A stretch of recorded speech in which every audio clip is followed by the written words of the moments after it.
Hey everyone, this week I'm going to show you how to make a clock that looks like a painter's palette. It was really easy and it turned out really cute, so stick around.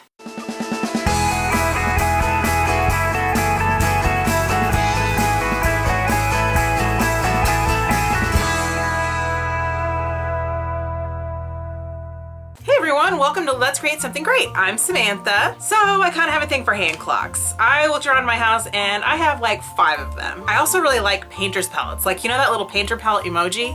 Adorable. So I thought I'd combine the two and make a clock that looks like a painter's palette. It's a match made in heaven. So here's how I made it.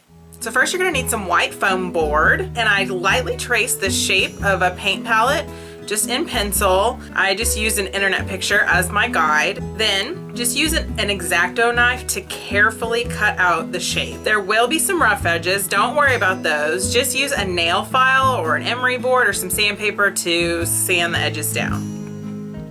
Then I just found my center and I used a compass to draw a circle. You could also trace like a plate or a bowl or some other round object. I then used a protractor to measure out the hour markings. Make a mark for every 30 degrees around the circle.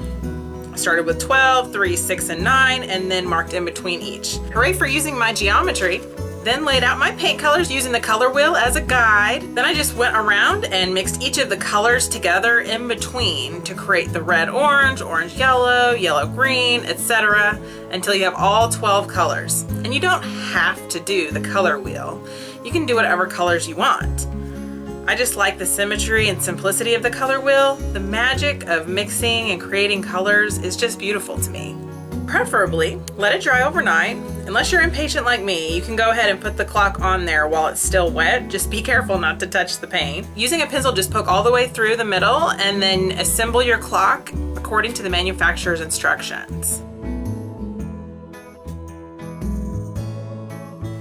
Then just put a battery in and make sure it's running and you're good to go.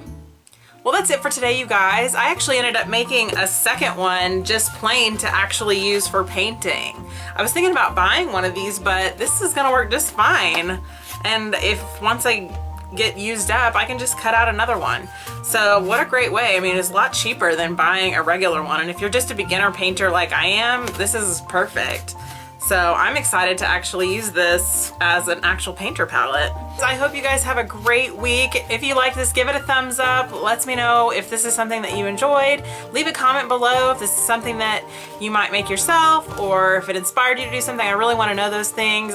If you ever make anything of mine or anything similar at all, just tweet it to me at Samantha Camilos on Twitter. That's the best way to get a hold of me. You can also follow me on any other of my social media, which you can find in the description below. And I love you guys so much. Bye.